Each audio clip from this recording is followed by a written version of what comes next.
विधानसभेचं पावसाळी अधिवेशन आजपासून सुरू होत आहे। आगामी विधानसभा निवडणुकांपूर्वीचं हे शेवटचं अधिवेशन असल्यामुळे हे अधिवेशन वादळी ठरण्याची शक्यता आहे। या अधिवेशनाच्या माध्यमातून जास्तीत जास्त निर्णय घेण्याचा सरकारचा प्रयत्न असेल तर सरकारला कोंडीत पकडण्याचा प्रयत्न विरोधक करतील।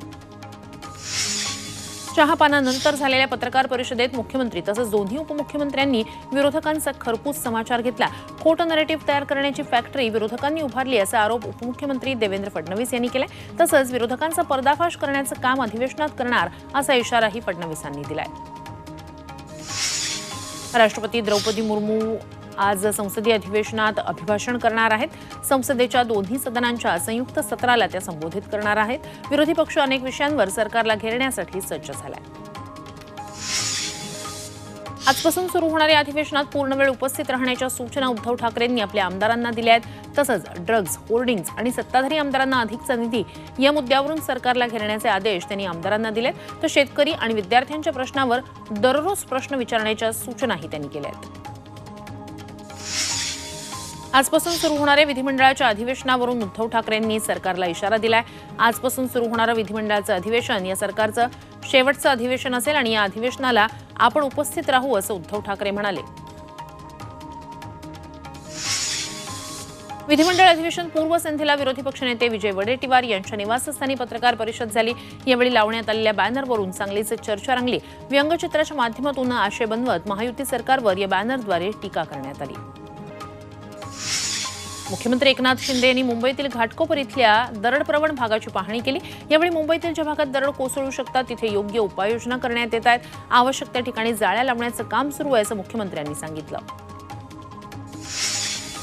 महायुतीतील नेत्यांमध्ये आरोप प्रत्यारोप सुरू असल्याचं दिसतंय। उपमुख्यमंत्री अजित पवारांच्या राष्ट्रवादी काँग्रेसचे आमदार अमोल मिटकरी यांनी भाजपच्या चंद्रकांत पाटील यांच्यावर टीका केली होती। त्याला प्रवीण दरेकर यांनी प्रत्युत्तर देत मिटकरी यांच्या तोंडाला आवर घालण्याची गरज असल्याचं म्हटलंय। विधान परिषदेत 11 पैकी किमान एक जागा पूर्व विदर्भाला द्यावी अशी मागणी अजित पवार गटाचे ग्रामीणचे जिल्हाध्यक्ष बाबा गुजर यांनी केली। येणाऱ्या काळात पक्ष संघटना वाढवायची असेल तर संवैधानिक पद हे पूर्व विदर्भाला दिलं पाहिजे असं गुजर यांनी सांगितलंय। तसंच मी स्वतः विधान परिषदेसाठी इच्छुक असल्याचं त्यांनी बोलून दाखवलं। मनसे अध्यक्ष राज ठाकरे सध्या अमेरिका दौऱ्यावर आहेत। तिथे 28 जूनला राज ठाकरे यांची बृहन महाराष्ट्र मंडळातर्फे मुलाखत घेतली जाणार आहे। दरम्यान अमेरिकेत पोहोचल्यानंतर राज ठाकरे यांचं मराठमोळ्या पद्धतीनं स्वागत करण्यात आलं। संभाजीनगरमध्ये अल्पसंख्याक विभागाकडून अल्पसंख्याक आयुक्त कार्यालयाचं उद्घाटन करण्यात आलं। अल्पसंख्याक मंत्री अब्दुल सत्तार यांच्या हस्ते या कार्यालयाचं उद्घाटन करण्यात आलं। अल्पसंख्याकांसाठी हे कार्यालय एक महत्त्वाचं ठिकाण आहे। यातून अनेक प्रश्न सुटतील असा विश्वास अब्दुल सत्तार यांनी व्यक्त केला। नाशिकमध्ये शिक्षक मतदारसंघाच्या निवडणुकीत ठाकरे गटाचे उमेदवार संदीप गुळवे यांच्यात आणि पोलिसांमध्ये बाचाबाची झाल्याचं पाहायला मिळालं। गुळवेंना पोलिसांनी मतदान केंद्रावर मोबाईल नेऊ न दिल्यानं त्यांच्यात आणि पोलिसांमध्ये वाद झाला। पुढल्या वेळी छत्रपती शाहू महाराजांच्या जयंती कार्यक्रमाला आमदारकीचा गुलाल घेऊनच येऊ असा विश्वास कोल्हापुरातील भाजप नेते समरजित घाटगे यांनी व्यक्त केलाय। यावेळी बोलताना घाटगे यांनी कागल विधानसभा निवडणुकीचं रणशिंग फुंकत कोल्हापूरचे पालकमंत्री हसन मुश्रीफ यांना डिवचलंय। दिल्लीचे मुख्यमंत्री अरविंद केजरीवाल यांना 3 दिवसांची सीबीआय कोठडी सुनावण्यात आली आहे। दिल्ली मद्य धोरण घोटाळ्याप्रकरणी कोर्टाची परवानगी मिळाल्यानंतर सीबीआयनं केजरीवालांना अटक केली। दरम्यान मद्य धोरण निश्चित करण्यासाठी मनीष सिसोदिया जबाबदार असल्याचं केजरीवालांनी म्हटल्याचा दावा सीबीआयनं कोर्टात केलाय। जनतेचा आवाज म्हणून मी विरोधी पक्षनेता म्हणून काम करणार असल्याचं राहुल गांधींनी म्हटलंय। विरोधी पक्षनेतेपदी निवड झाल्यानंतर राहुल गांधींनी एक व्हिडिओ ट्विट करत भारतातील जनतेला संदेश दिला। संविधान, वंचित, अल्पसंख्याक, शेतकरी आणि मजुरांच्या हक्कांसाठी नेहमी पूर्ण ताकदीनिशी उभं राहणार असल्याचं राहुल गांधी म्हणाले।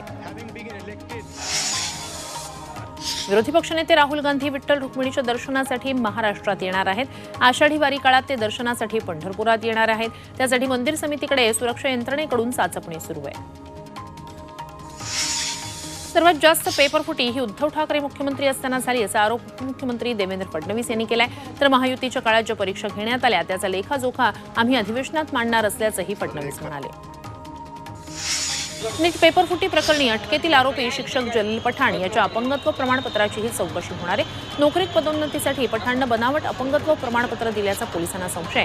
या संदर्भात लातूर जिल्हा परिषदेचे मुख्य कार्यकारी अधिकाऱ्यांनी संबंधित विभागाला शहानिशा करण्याचे आदेश दिलेत।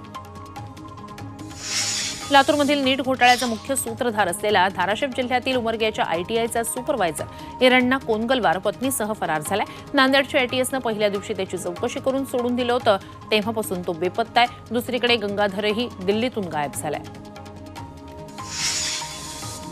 नंदुरबार जिल्ह्यात बोगस प्रमाणपत्रांचा सुळसुळाट पाहायला मिळतोय. अवघ्या 5 मिनिटात बोगस कागदपत्र तयार करून मिळतायत असा प्रकार उघडकीस आलेला आहे. बोगस दाखले देणाऱ्यांवर गुन्हे दाखल करा अशा सूचना तहसीलदारांना देण्यात आल्या. जतच्या कन्नड शाळेतील मराठी शिक्षकांच्या नियुक्त्या चुकीच्या आहेत, त्यामुळे या नियुक्त्या रद्द कराव्या अशी मागणी कर्नाटक समितीनं महाराष्ट्र सरकारकडे केली आहे. जतच्या कन्नड शाळांमध्ये 11 मराठी माध्यमिक शिक्षकांची नियुक्ती केल्याचा प्रकार समोर आला होता. विदर्भातील सर्व जिल्हा परिषदेच्या विद्यार्थ्यांना 1 जुलैला अर्थात शाळेच्या पहिल्याच दिवशी पाठ्यपुस्तकं मिळणार आहेत. जिल्हा परिषदेच्या शिक्षण विभागाकडून याचं नियोजन करण्यात आलंय. त्यामुळे पहिल्या दिवसापासून अभ्यासक्रमाला सुरुवात होणार आहे. रत्नागिरीच्या खेड तालुक्यातील जिल्हा परिषदेच्या शाळेचं छप्पर कोसळलं. मात्र तेव्हा शाळा सुटल्यामुळे विद्यार्थी थोडक्यात वाचले. संतप्त पालकांनी शाळा दुरुस्त होईपर्यंत मुलांना शाळेत न पाठवण्याचा निर्णय घेतला. चेंबूरमधील आचार्य मराठी कॉलेजनं घातलेली हिजाब, बुरखा आणि नकाबबंदी योग्य असल्याचा निर्णय मुंबई हायकोर्टानं दिलाय. नकाबबंदीच्या विरोधातील याचिका हायकोर्टानं फेटाळली. महाविद्यालयाच्या परिसरात हिजाब, नकाब आणि बुरख्यावरची बंदी केवळ एकसमान ड्रेस कोडसाठी लागू करण्यात आली आहे असं कॉलेजकडून सांगण्यात आलंय. मुंबई महानगर क्षेत्रातील 11वी प्रवेशाची पहिली यादी आज जाहीर होणार आहे. आज सकाळी 11 वाजता विद्यार्थ्यांना ऑनलाईन पद्धतीनं यादी पाहता येणार आहे. पहिल्या प्रवेश यादी अंतर्गत महाविद्यालय मिळालेल्या विद्यार्थ्यांना 27 जून ते 1 जुलै दरम्यान महाविद्यालयात प्रवेश निश्चित करावा लागणार आहे. मराठ्यांना ओबीसीत घेऊ नये यासाठी ओबीसी नेते सरकारवर दबाव टाकतायत असा आरोप मनोज जरांगे यांनी केलाय. मराठ्यांवर अन्याय होत असेल तर आम्ही उठाव करणारच असा इशाराही त्यांनी जालन्यात बोलताना दिलाय. मनोज जरांगे यांची जुलै महिन्यात पुण्याच्या रेसकोर्स मैदानावर सभा होणार आहे. या सभेसाठी आतापासूनच तयारी सुरू झाली आहे. आंतरवाली सराटीत जाऊन पुणे जिल्ह्यातील मराठा समाजानं जरांगे यांची भेट घेतली. त्या भेटीमध्ये या सभेबाबत चर्चा झाली आहे. डिस्चार्ज मिळताच राज्यात दौरा करणार अशी घोषणा ओबीसी नेते लक्ष्मण हाके यांनी नवनाथ वाघमारे यांनी केली. ओबीसींच्या भावना समजून घेण्यासाठी 3 दिवसांचा दौरा करणार असल्याचं त्यांनी स्पष्ट केलं. पंढरपूरमध्ये मराठा समाजासाठी राजश्री छत्रपती शाहू महाराज सांस्कृतिक भवन बांधण्यासाठी 5 कोटी रुपयांच्या निधीची तरतूद जिल्हा नियोजन समितीकडून करण्यात आली. आमदार समाधान आवताडे यांनी यासाठी पाठपुरावा केला होता. कार्तिकी एकादशीच्या वेळी फडणवीस यांनी मराठा आंदोलकांना याबाबतचं आश्वासन दिलं. सगळे सोयरेचा अध्यादेश रद्द करावा या मागणीसाठी वंचित बहुजन आघाडीकडून संभाजीनगरमध्ये पोस्टर लावण्यात आले. जाती समूहात भांडणं लावण्याचं हे षडयंत्र आहे असा आरोप करत तात्काळ सगळे सोयरेची अंमलबजावणी रद्द करण्यात यावी अशी मागणी वंचितकडून करण्यात आली. या बॅनरवरून वाद पेटण्याची शक्यता आहे. राज्य सरकारनं विधान भवनात आज धनगर नेत्यांची बैठक बोलावली आहे. धनगर आरक्षणासाठी यशवंत सेनेनं पुन्हा एकदा अहमदनगरमधील चौंडी इथे उपोषणाचा इशारा दिलाय. त्याच पार्श्वभूमीवर सरकार आज धनगर नेत्यांशी चर्चा करणार आहे. कोकणात जाणारी कशेडी बोगद्याची दुहेरी लेन ऑगस्ट अखेरपर्यंत सुरू होणार आहे. त्यामुळे लवकरच कशेडी बोगद्यातून कोकणवासियांचा प्रवास आणखी सुखकर होणार आहे. मुंबई गोवा महामार्गावर कशेडी बोगद्यात ये जा करण्यासाठी 2 स्वतंत्र बोगदे तयार करण्यात आलेत. जर्मनी आता साखरेवर टॅक्स लावण्याच्या विचारात आहे. जर्मनीच्या मते जर साखरेवर नियंत्रण आणलं नाही तर देशात म्हणजेच जर्मनीमध्ये लठ्ठ लोकांची संख्या झपाट्यानं वाढेल आणि देशाची आरोग्य व्यवस्था डबघाईला येईल. म्हणूनच जर्मन सरकार अशा प्रकारे साखरेवर टॅक्स लावण्याचा विचार करत आहे. जायकवाडी धरणावर 8 ते 10 ड्रोनद्वारे अज्ञातांनी टेहळणी केल्याचा धक्कादायक प्रकार समोर आलाय. अज्ञातांनी रेकी केल्यानं आता धरणाच्या सुरक्षा व्यवस्थेवर प्रश्नचिन्ह निर्माण झालंय. जायकवाडी धरण आशिया खंडातील सर्वात मोठं मातीचं धरण आहे. या धरणावर ड्रोन उडवण्यास बंदी आहे. माणदेशातील दुष्काळी तालुक्यांची 32वी पाणी परिषद सोलापुरातल्या सांगोल्यात पार पडली. शेकाप नेते डॉक्टर बाबासाहेब देशमुख, माजी आमदार राजेंद्र देशमुख, वैभव नायकवडी यांच्यासह हजारो शेतकरी या परिषदेसाठी उपस्थित होते. पाणी समस्येवर चर्चा आणि ते पूर्ण करण्याची दिशा या परिषदेत ठरवण्यात आली. संभाजीनगरमध्ये काँग्रेसनं जोरदार आंदोलन केलं. हज हाऊसमध्ये अल्पसंख्याक कार्यालय नको अशी मागणी करत काँग्रेसनं आंदोलन केलं. यावेळी पोलीस आणि आंदोलकांमध्ये बाचाबाची, धक्काबुक्की झाली. हज हाऊस फक्त यात्रेकरूंसाठीच राहू द्या, त्याचा इतर कारणांसाठी वापर होऊ नये अशी काँग्रेसची मागणी आहे. पंढरपुरातील छत्रपती शिवाजी महाराज चौकात भाजपकडून ओवैसींविरोधात जोरदार आंदोलन करण्यात आलं। यावेळी आंदोलनकर्त्यांनी ओवैसींच्या पोस्टरवर जोडे मारत घोषणाबाजी केली। पुण्यात महाराष्ट्र प्रदूषण नियंत्रण मंडळाविरोधात शिवसेना ठाकरे पक्षाच्या वतीनं आंदोलन करण्यात आलं। इंद्रायणी नदीत मोठ्या प्रमाणात प्रदूषण झालंय, वारकऱ्यांच्या आरोग्याला धोका निर्माण झालाय, त्यामुळे ठाकरे गटाकडून टाळ मृदंगाच्या तालावर पालखी नेत आंदोलन करण्यात आलं। वाशिमच्या रिसोड मेहकर रोडवर गावकऱ्यांनी विविध मागण्यांसाठी रास्ता रोको आंदोलन केलं। ग्रामपंचायतीच्या दुर्लक्षित कारभारामुळे घरकुल, नालेसफाई, पाणीपुरवठा योजना तसंच विविध विकास कामं ठप्प आहेत, याकडे ग्रामपंचायत लक्ष देत नसल्याचा आरोप गावकऱ्यांनी केलाय। इंद्रायणी नदी प्रदूषित झाल्याविरोधात शिवसेना उद्धव बाळासाहेब ठाकरे पक्षानं आंदोलन केलं। प्रदूषण नियंत्रण मंडळाच्या ऑफिस बाहेर टाळ मृदंगाच्या तालावर पालखी नाचवत आंदोलन करण्यात आलं।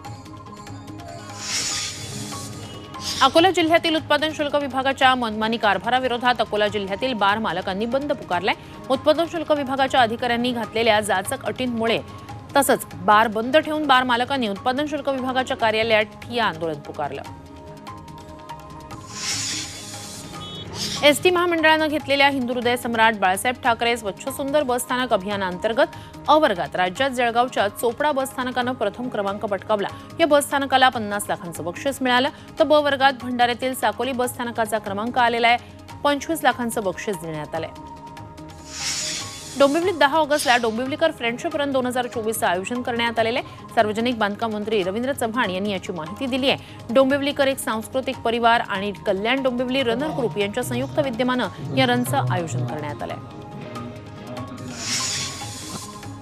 पुणे नाशिक महामार्गावर एकलहरे इथे ट्रॅक्टर आणि कारचा भीषण अपघात झाला। या अपघातात एकाचा जागीच मृत्यू झालाय, तर 3 जखमी झालेत। अपघातात मृत्यू झालेला किशोर पाटील हा तरुण कराड इथला रहिवासी होता। ट्रॅक्टर आणि कारची समोरासमोर धडक होऊन हा अपघात झालाय। भंडाऱ्यात ट्रकचा भीषण अपघात झालाय। 2 विरुद्ध दिशेनं येणाऱ्या ट्रकची समोरासमोर धडक झाली। मोहघाटा जंगल परिसरात ही घटना घडली। या दोन्ही ट्रकमधील चालक गंभीर जखमी झालेत। भंडारा जिल्ह्यातील कुटसावरीजवळ रानडुकराच्या हल्ल्यात एकाचा मृत्यू झालाय। उपचारादरम्यान तब्बल 12 दिवसांनी त्यांचा मृत्यू झाला। संतप्त नातेवाईकांनी मृतदेह वनविभागाच्या कार्यालयासमोर ठेवून 25 लाखांच्या मदतीची मागणी केली। संभाजीनगरच्या कन्नड तालुक्यातील भांबरवाडी गावात बिबट्याच्या हल्ल्यात 15 वर्षीय मुलाचा मृत्यू झालाय। रात्रीच्या सुमारास बिबट्यानं हल्ला करत या मुलाला 200 फूट फरफटत नेलं होतं। मुलाची शोधाशोध केली असता सकाळी मुलाचा मृतदेह आढळला। राजापूर तालुक्यातील जैतापूर मौजे कुवेशी इथल्या हर्षद हरेश्वर मांजरेकर यांचा आंब्याच्या बागेला लावलेल्या तारेत काळ्या बिबटा अडकला होता। याची माहिती तात्काळ इथल्या वनविभागाला देण्यात आली। वनविभागानं बिबट्याला रेस्क्यू करत त्याला नैसर्गिक अधिवासात मुक्त केलं। हा बिबट्या नर जातीचा असून तो 4 ते 5 वर्षांचा आहे।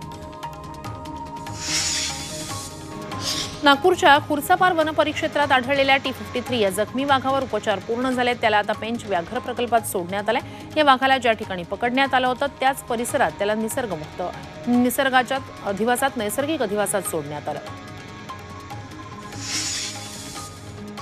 T20 वर्ल्ड कपमध्ये भारताचा इंग्लंडशी सामना होणार आहे। सेमीफायनलमध्ये गतविजेत्या इंग्लंडला नमवत फायनल गाठण्याचं टीम इंडियासमोर आव्हान आहे।